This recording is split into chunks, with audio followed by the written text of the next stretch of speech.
नमस्कार, आजाद संवाद मीडिया में आपका स्वागत है। हम लोगों की आवाज़ रमेश पटेल।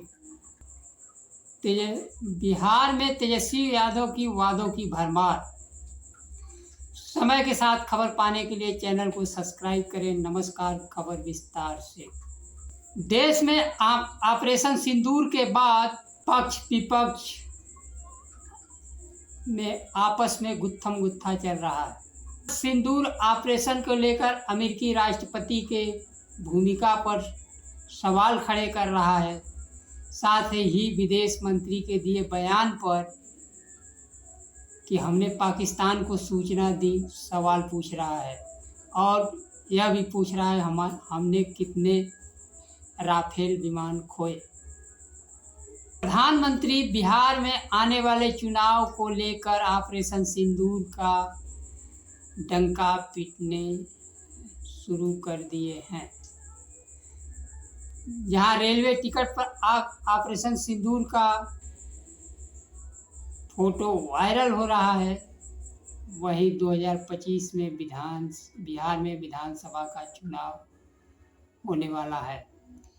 बिहार में विपक्ष के नेता तेजस्वी यादव ने बोधगया में प्रेस वार्ता करते हुए कहा, जब जब बिहार में चुनाव होते हैं प्रधानमंत्री मोदी आते हैं, लेकिन जो वादे करके जाते हैं वह पूरा तो नहीं करते।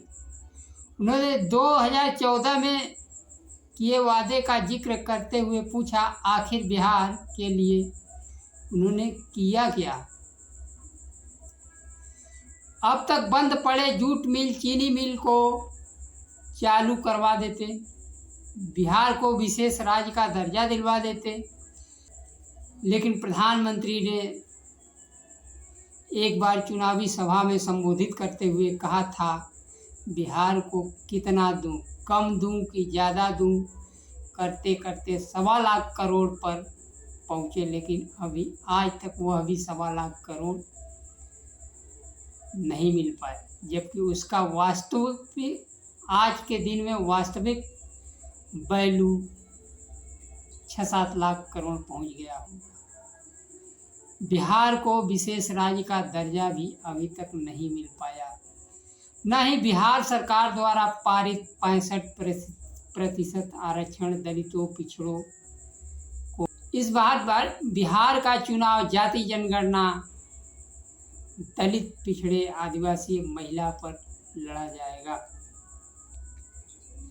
राहुल गांधी के दौरे को लेकर पूछे गए सवाल पर तेजस्वी यादव ने कहा, अगर देश के विरोधी दल का नेता दलित छात्रावास में नहीं जा सकते तो यह किसका फेल है?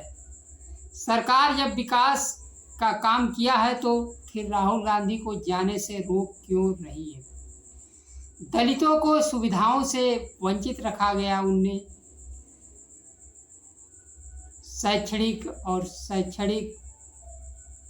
व्यवस्थाओं से दूर रखा गया है, इसलिए विपक्ष के नेता से नहीं मिलने दिया जा रहा।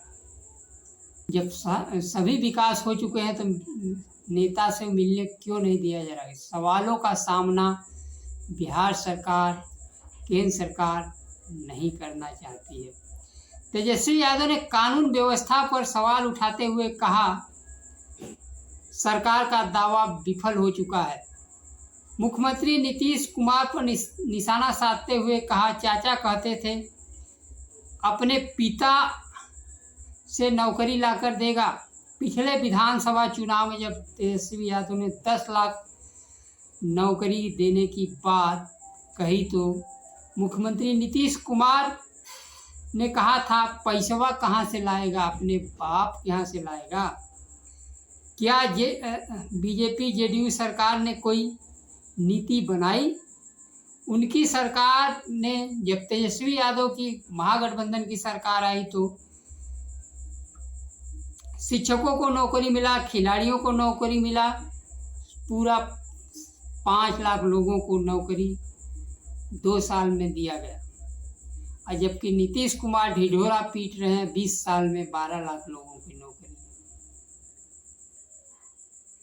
जन स्वराज पार्टी पर बात करते हुए तेजस्वी यादव ने कहा कि रोज रोज नई नई पार्टियां बन रही हैं, लेकिन किसी के कारण कोई सीट का नुकसान नहीं होगा। जनता मालिक है, जनता जो चाहेगी वही होगा। जनता लोकतंत्र में मालिक होती है। नीतीश के गांव में जन स्वराज पार्टी के कार्यकर्ताओं को जाने से रोकने पर तेजस्वी यादव ने तानाशाही करार दिया।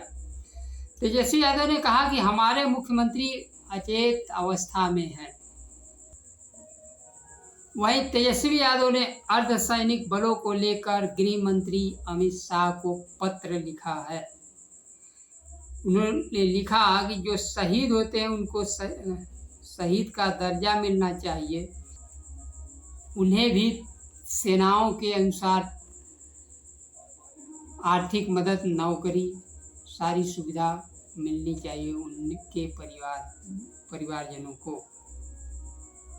मुख्यमंत्री के वैकेंसी पर जब पूछा गया तो तेजस्वी यादव ने कहा कि जनता मालिक है, जबकि अभी 2 दिन पहले चिराग पासवान से पूछा गया था वो कहे कि वैकेंसी खाली नहीं है, यानी कि मुख्यमंत्री नीतीश कुमार ही मुख्यमंत्री रहेंगे।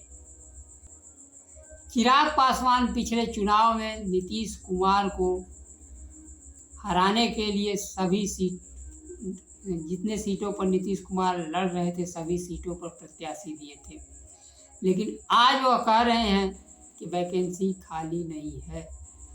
एनडीए के सहयोगी दल भाजपा को छोड़कर जो भी दल है वो सभी नीतीश कुमार के पक्ष में है।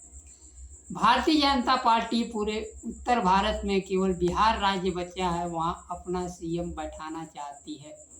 वह महाराष्ट्र मॉडल पर नीतीश कुमार को हटाकर अपनी मुख्यमंत्री देने के फिराक में है। इसलिए अमित शाह से जब पूछा गया कि मुख्यमंत्री का प्रत्याशी कौन, चेहरा कौन, तो उन्होंने कहा कि भारतीय जनता पार्टी का संसदीय बोर्ड तय करेगा चुनाव बाद कि मुख्यमंत्री कौन होगा। तेजस्वी यादव ने पिछले चुनाव के विषय में कहा था कि पिछले चुनाव में हम कुछ सीटों से चूक गए थे। अब जब एनडीए गठबंधन दावा कर रहा है कि वह 225 सीटों पर चुनाव जीत रहा था, क्यों चुनाव करवा रहा है। उन्होंने राज्य में अपराध पर चिंता जताते हुए कहा कि अपराधी बेलगाम हो गए हैं, कई जगह पुलिस का इनकाउंटर हुआ है। उन्होंने कानून व्यवस्था को भयावह बताते हुए कहा मुख्यमंत्री नीतीश कुमार अचेतावस्था में हैं। उनके रिटायर्ड अधिकारी भ्रष्टाचार में डूबे हुए। विपक्ष के नेता तेजस्वी यादव ने कहा 20 वर्ष पुरानी खटारा सरकार को इस बार जनता बदल देगी और हमारी सरकार आने पर हम 200 यूनिट बिजली मुफ्त देंगे, गैस सिलेंडर का दाम 500 रुपये करेंगे। माई बहन मान योजना में हर महीने 2500 रुपये माँ बहनों को दिया जाएगा। पासी समाज के लिए ताड़ी को शराबबंदी से बाहर करने की बात कहा है। महिलाओं के खाते में 2500 रुपये डालेंगे, इसके लिए सरकार को घुटने टेकने पर मजबूर किया जाएगा। सरकार घुटने टेकती है, चाहे किसान आंदोलन हो, जाति जनगणना हो, सभी पर वह घुटने टेक कर मानने पर मजबूर हुई। जिस प्रकार से जाति जनगणना की बात राहुल गांधी विपक्ष के नेता कहते रहे, मोदी सरकार ने कहा जाति नहीं होती, यहाँ अमीर और गरीब होते हैं। लेकिन राहुल गांधी के प्रचार के आगे मोदी सरकार को झुकना पड़ा और जाति जनगणना की बात माननी पड़ी। केंद्र की मोदी सरकार ने जाति जनगणना की बात तो मान ली है, लेकिन अभी समय नहीं बताया है कि जाति जनगणना कब होगी। 2025 में होगी, 30 में होगी, न तो उसका अभी तक बजट आवंटित किया गया है। पिछड़ों को आकांक्षा है, अपेक्षा है देश के संसाधनों में भागीदारी की।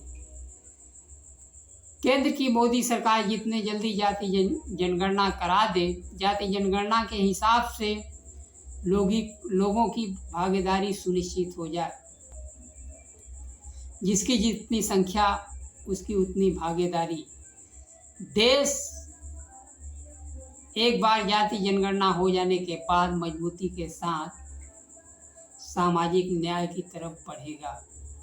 आने वाला बिहार विधानसभा चुनाव एनडीए और इंडिया गठबंधन के लिए, इंडिया गठबंधन आने वाले 2025 के चुनाव की तैयारी के लिए अभी से लग गए हैं। कोई सेना को पराक्रम को अपना हथियार बना रहा है, तो कोई जाति जनगणना, कोई मान सम्मान, महिलाओं मान योजना, नौकरी, भागीदारी की बात कर रहा है। आज के लिए बस इतना ही। नमस्कार। जय संविधान।